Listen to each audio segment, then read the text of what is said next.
Olá, aqui é Priscila Dutra, psicóloga, e no vídeo de hoje eu quero te fazer uma pergunta para você refletir comigo. Será que você se tornou refém da sua própria história? Como que a gente pode fazer para ressignificar tudo o que aconteceu? Sabe quando você tem grandes abalos na sua vida, assim, quando você teve uma vida difícil, coisas que te marcaram muito? Claro que isso fala muito de você, é verdade, a gente não tem como negar isso, tudo que acontece, né, com a gente de bom e de ruim faz parte da nossa história. Mas eu quero te fazer uma pergunta. Tudo isso que acontece define quem você é? Tipo, eu vou te dar alguns exemplos. Você pode ter tido uma infância muito difícil, você pode ter tido muitas privações, você pode ter tido pais ausentes, ou você pode nem ter sido criada por eles. Você pode ter sofrido a perda de alguém muito importante. Pode ser que você tenha alguma deficiência. Pode ser que depois de um acidente você tenha ficado com algum tipo de sequela. E essas situações machucam muito, claro que machucam, e deixam marcas que não são só físicas. Não tem como a gente negar isso, é verdade. Mas às vezes a gente fica assim tão preso nisso, né? Martirizando as pessoas envolvidas, com raiva da vida, do mundo.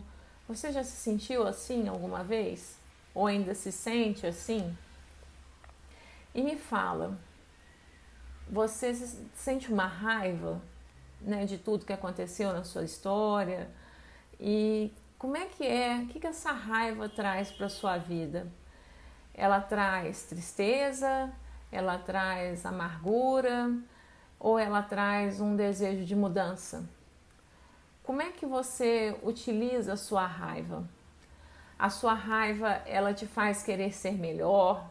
Ela te faz querer ser diferente? Ou ela faz você querer ter mais garra para seguir em frente? Como é que você usa essa raiva sua? Essa raiva, ela te paralisa, ela te faz pensar que por conta de tudo que aconteceu não há alternativas para você, não há o que fazer. Percebe que eu não estou falando que não é para que você não possa sentir raiva, porque muitas vezes o nosso erro é justamente pensar que a gente não pode ter uma certa emoção ou aquele sentimento, que tem uma emoção certa e que tem uma emoção errada. Muitas vezes é o que a gente dá conta, simplesmente, e olhar para aquilo. Só que assim, ok, eu percebo que eu tenho essa raiva da minha história, de tudo que aconteceu, mas o que eu escolho fazer diante dessa raiva?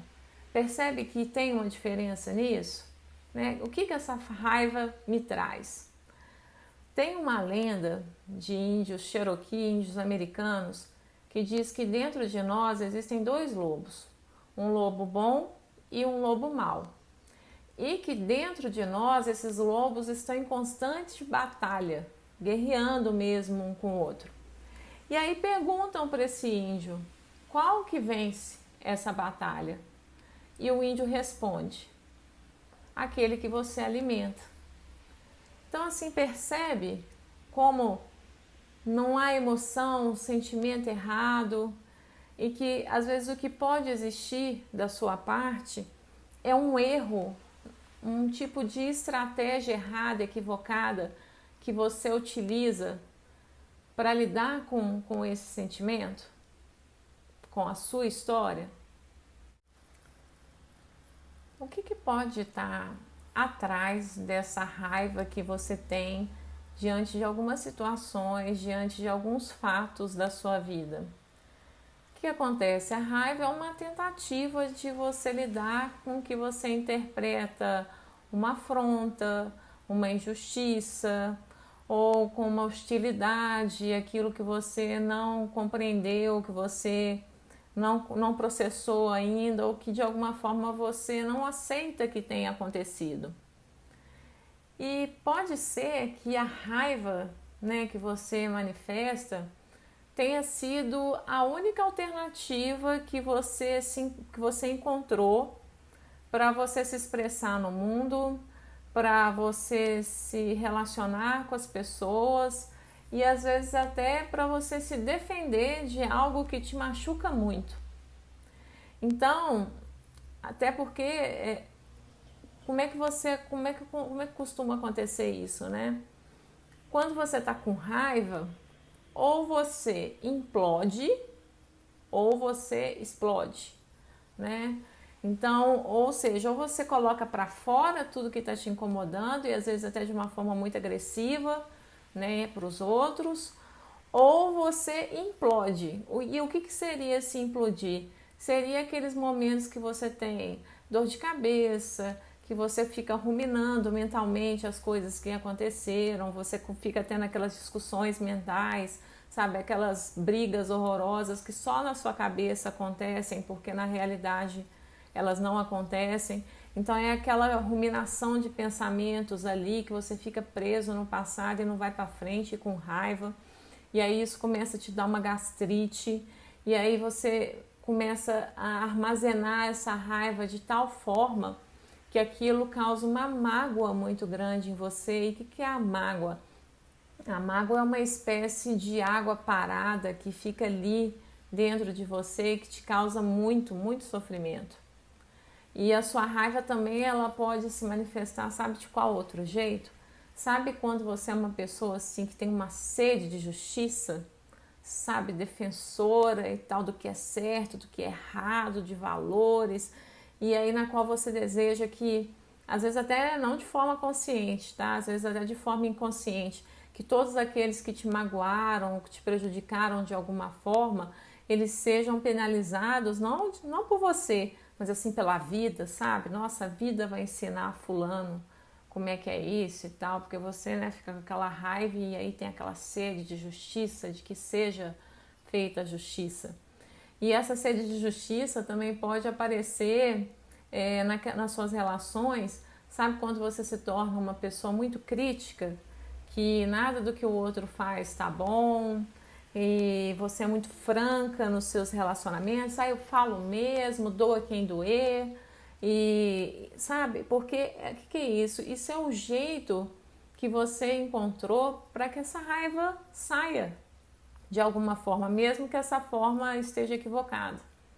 Então você também pode utilizar, sabe, outra forma que você pode utilizar para, né, essa raiva que está dentro de você, através da ironia nas suas relações, sabe? Você tem um falso bom humor, é aquele humor ácido, sabe? Que muitas vezes machuca muito mais do que se você tivesse realmente brigado, né? Efetivamente brigado.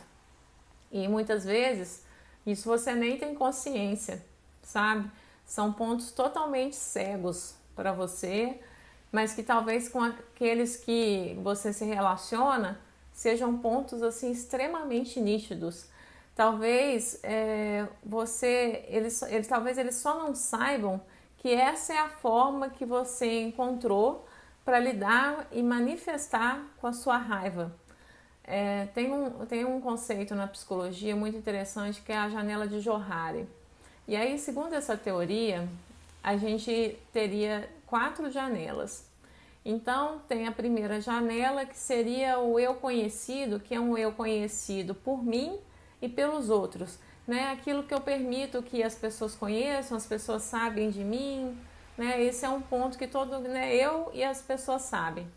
Tem também um ponto que é desconhecido para os outros. Então, é naquele sentido assim que você escolhe o que você vai mostrar para o mundo. Então, às vezes, vamos supor, você é uma pessoa extremamente ciumenta, mas aí você vai e disfarça. Então, você sabe que você é ciumenta, mas os outros às vezes não sabem. E aí pode acontecer também de você ter um ponto totalmente cego para você, que é o que eu estou falando aqui a respeito da raiva, da ironia, né, do humor ácido, que é às vezes as pessoas saberem que você age assim, mas esse ponto ser totalmente cego para você, assim, você não tem ideia. As pessoas sabem que você é aquela coisa, nossa, fulano é assim, assim, assado, né, lá, mas vai falar com ele para você ver, ele não aceita de jeito nenhum. Sabe? Já aconteceu de você perceber isso nas suas relações?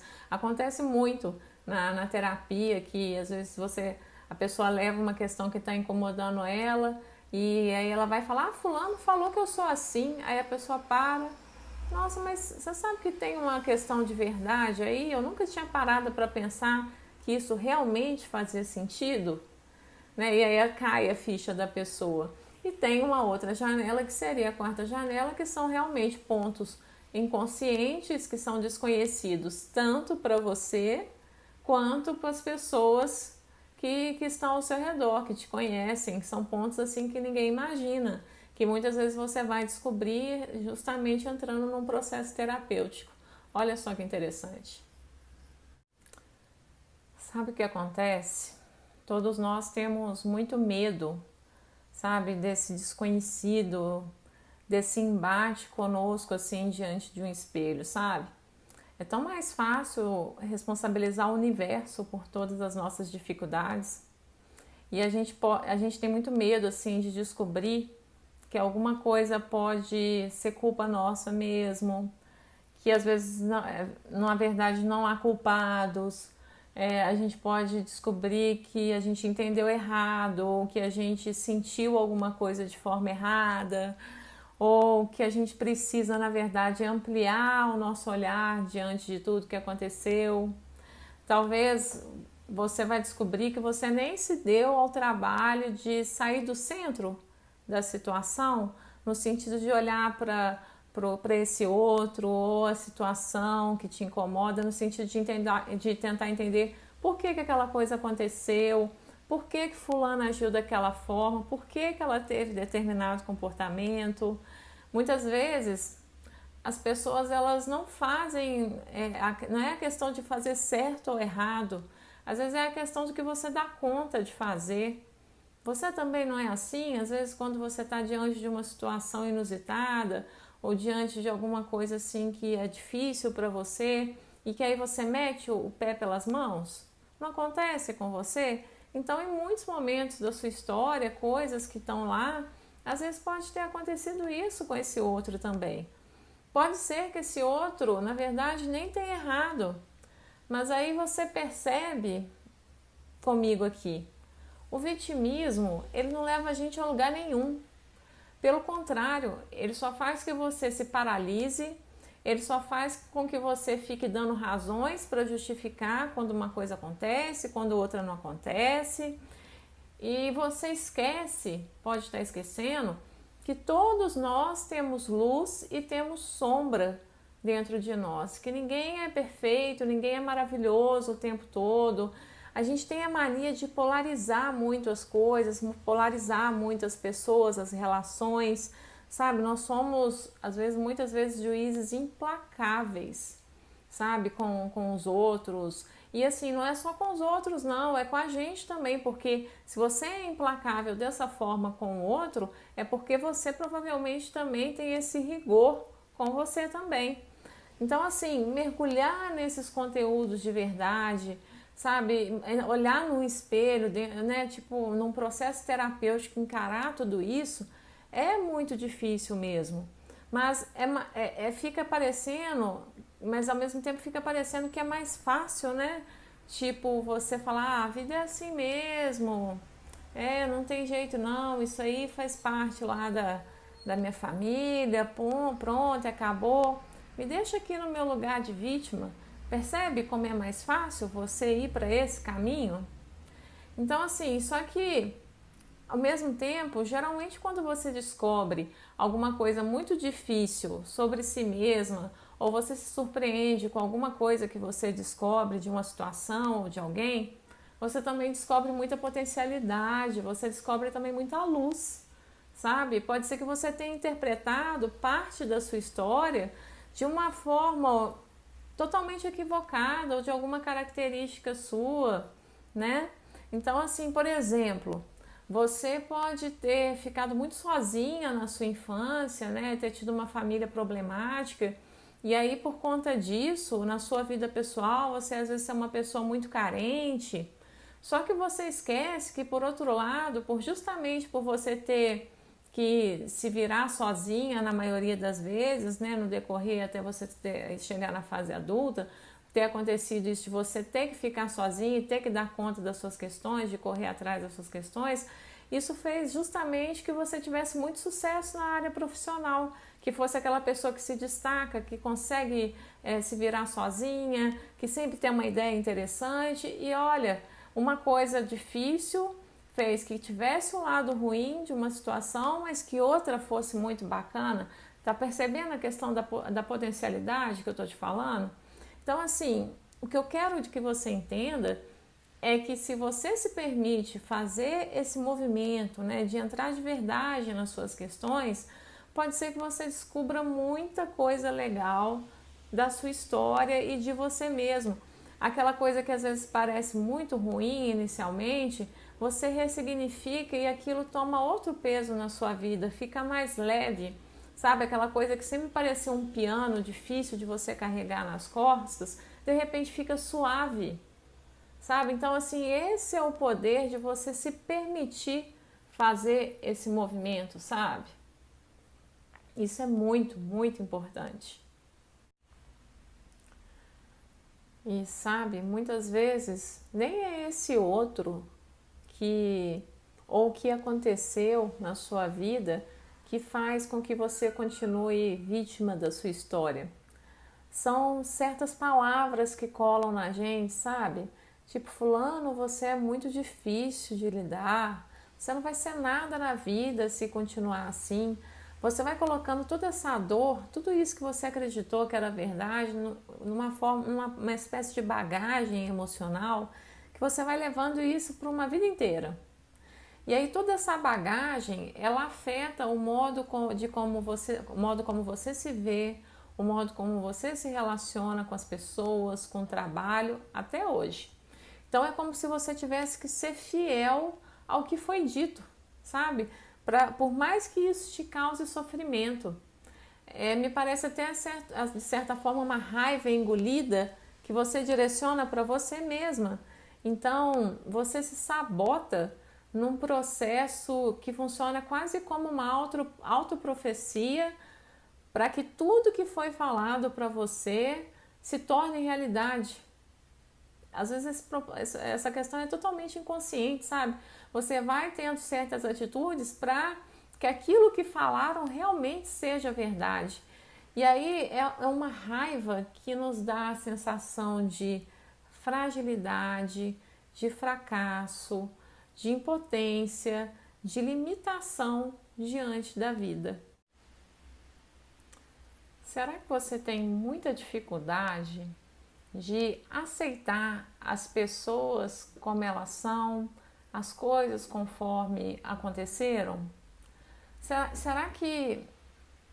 Porque que acontece? A gente sempre fica com raiva, né? Quando algo que a gente idealiza, que a gente quer muito, não acontece. O seu ego, ele pode estar ferido, né? Então você pode pensar, mas eu queria que fosse assim, eu queria que os meus pais fossem assim, eu queria ter tido uma vida mais fácil, menos complicada. Tá. Aí você pensa, nossa, se eu tivesse tido um mínimo de estrutura, isso não teria acontecido. Será mesmo? É uma ilusão a gente achar que tem algum controle, que a gente tem, que se a gente tivesse todas as condições perfeitas, o resultado realmente viria, sabe? Pode ser que você realmente reclame que a sua família nunca teve boas condições financeiras e que por isso você não consegue deslanchar na carreira. Mas será que se você tivesse todas as condições perfeitas, isso realmente aconteceria? Sabe por que eu estou te falando isso? Porque olha assim ao redor um pouco. Pensa um pouco nas pessoas que você conhece. Quantas pessoas têm tudo, dinheiro, família estruturada, tem tudo para dar certo e desperdiçam as oportunidades. Quantas pessoas você não conhece assim? Aí você pode virar para mim e falar assim: ah, Pri, mas comigo seria diferente. Será que seria diferente? Volta aqui a nossa velha mania de ficar se comparando com o outro, de achar que a nossa dor é sempre mais forte que a do outro, que a nossa dor é maior, né? A gente fica achando que a grama do vizinho é mais verde, é mais bonita, que a vida do outro é muito mais fácil, melhor do que a nossa. O que será que aconteceria de verdade se você pegasse toda essa indignação, todo esse ressentimento a respeito de alguns fatos da sua vida, para você se cuidar, para você mudar de verdade? Eu te pergunto, será que a vida tem só um roteiro? Um roteiro que é engessado, que não tem como mudar, que não tem o que fazer? Porque às vezes a gente parece que a gente sente isso, né? Diante da nossa história, que a vida já tem um roteiro pré-determinado e que o que nos resta é seguir o fluxo. Aí você fala assim: eu não vou mudar, esse é o meu jeito, essa é a minha vida. E aí, para se justificar, você pode usar até padrões familiares que você muitas vezes julga como errado, sabe como? Aí eu sou igualzinha à minha mãe. Minha mãe é assim também. Nossa, na minha família todo mundo é assim. Não tem como eu fugir disso. Isso é karma, não tem jeito. Só que, o que acontece? Não tem jeito? Ou será que você que não quer mudar? Que tem pensamentos mágicos, né? Que algum dia as pessoas irão mudar, que as condições perfeitas vão surgir, sem que você tenha que fazer nada. Nada, nada, nada. E será que na verdade não é o que aconteceu, mas você que de certa forma é resistente às mudanças? Mas sabe o que essa fala toda pode esconder assim nessa questão da mudança que eu coloquei aqui para você? Você já ouviu falar da síndrome da Gabriela? Você conhece a música? Eu nasci assim, eu cresci assim, você sempre assim, Gabriela, sempre Gabriela. Eu não tenho talento para cantar, viu, gente? Desculpa por essa parte. Mas, e aí o que acontece? Algumas situações, elas podem te incomodar, mas por você pensar desse jeito, que eu sou sempre assim, eu vou ser sempre assim, que não tem o que fazer, você se prostra. Você se coloca para a energia da raiva, se coloca para a energia da baixa autoestima, em um muro eterno, né, constante de lamentações. E aí o que pode estar por trás disso? O medo de você descobrir a verdade, que apesar de toda a sua história, você também tem responsabilidade nisso, né? Que você, apesar de tudo, mesmo que você não tenha tido as condições ideais ou perfeitas, geralmente o que pode estar por detrás disso, na verdade, é uma insegurança muito grande sua que faz você pensar que mudar, que ir para esse mundo que você não conhece, desconhecido, que não é familiar para você, que é muito perigoso. E aí, o que você precisa fazer? Você precisa saber, decidir se você vai arcar com a responsabilidade, né, de carregar o vitimismo ou não. Você que vai escolher isso. É a responsabilidade de você descobrir o que você pode fazer para não carregar mais isso na sua vida, para não levar isso para as próximas gerações, porque você tem o poder de mudar quando você se torna mais consciente de quem você é, quando você amplia o olhar diante desses fatos importantes da sua vida, quando você escolhe transformar ao invés de continuar buscando culpados, simplesmente, quando você decide se tornar forte, apesar de tudo que aconteceu, você começa até a aprender a se relacionar melhor com você mesma, com as outras pessoas, e aí você começa a sair daquela posição de vítima da sua história para você se colocar na posição de aprendiz da vida. E sabia que você pode descobrir que mais do que aprendiz da vida, ao invés de vítima da vida, da história da sua vida, você pode descobrir que na verdade você é a ovelha negra da família, não nesse sentido aí que você está pensando não, né? Nesse sentido negativo que a gente conhece não. Que é quando, né, uma pessoa foge dos padrões familiares ou até da sociedade, né? Mas no sentido de que, na verdade, você é a pessoa mais sadia desse sistema, dessa estrutura familiar, daquele grupo, e que por ser assim tão diferente, você vai começar a partir da sua vida a trilhar um caminho diferente. Olha que legal. E aí é um caminho sem vitimismo, sem autoprofecia, sem síndrome da Gabriela, né? Eu nasci assim, eu cresci assim, você sempre assim, deixando de verdade de ser vítima da sua história. Sendo aquela pessoa da família, sabe, que vai se diferenciar, que vai transmitir isso para as futuras gerações da família e que vai, inclusive, influenciar positivamente todas as pessoas que convivem com você. Você pode se tornar aquela pessoa que inspira os outros, sabe? Que ousou fazer diferente, que busca não assim ser melhor que os outros, sabe? Mas que busca ser melhor do que você mesma, melhor do que você foi ontem, melhor apesar de toda a sua história de vida.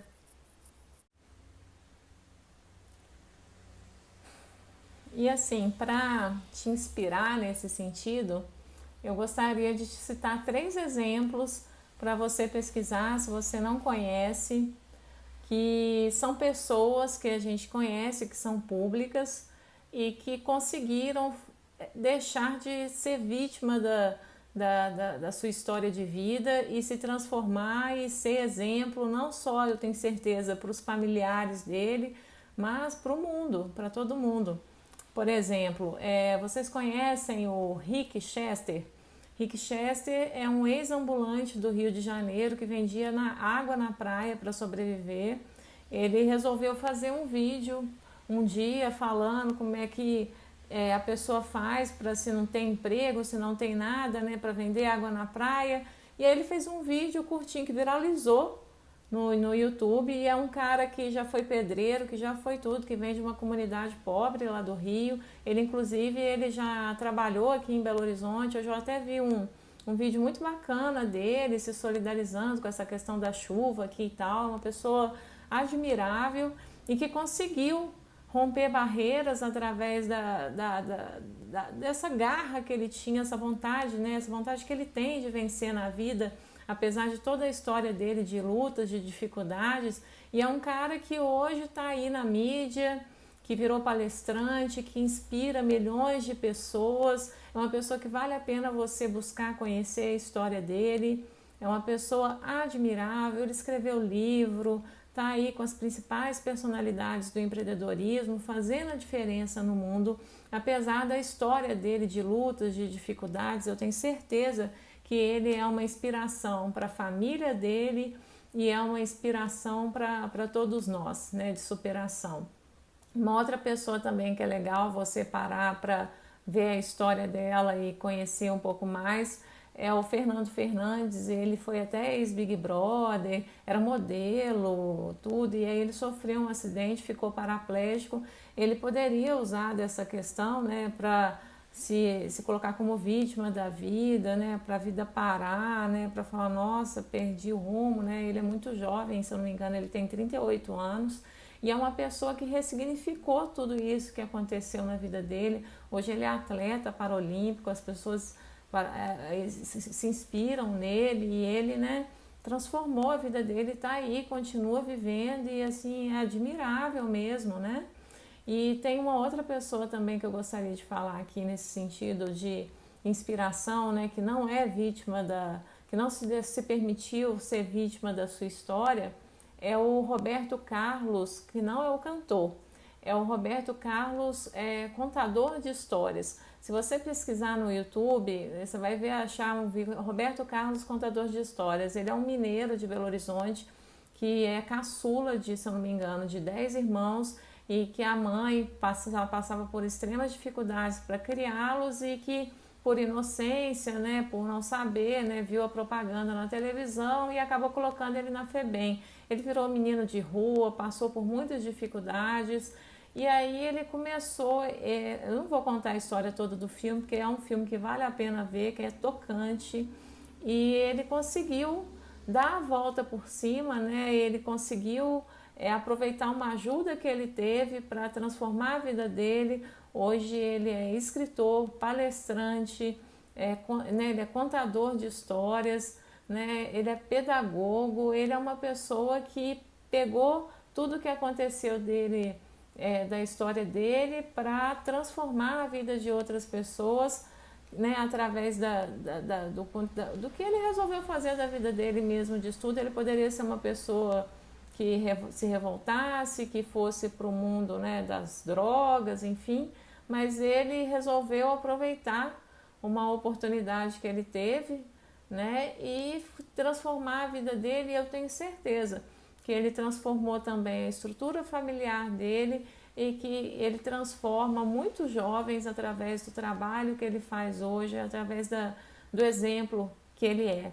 Então, assim, para te inspirar, eu te aconselho a colocar, a pesquisar mesmo essas 3 pessoas, né, que conseguiram superar algum tipo de barreira, né, alguma questão da vida delas, seja um acidente, seja uma estrutura familiar, seja condições financeiras, né, às vezes a pessoa não vinha dessa família que tinha condições perfeitas, e que não deixou que isso a paralisasse, que isso de alguma forma impedisse ela dela se transformar, de quem ela realmente pode ser. Então eu te convido a conhecer essas histórias, e de você buscar uma forma de parar de se colocar como vítima da sua vida e se transformar, porque qualquer um pode. Gostou do vídeo? Deixa aqui seu comentário, faça parte das minhas redes sociais. Espero que eu tenha te ajudado de alguma forma. Um abraço e até o próximo vídeo.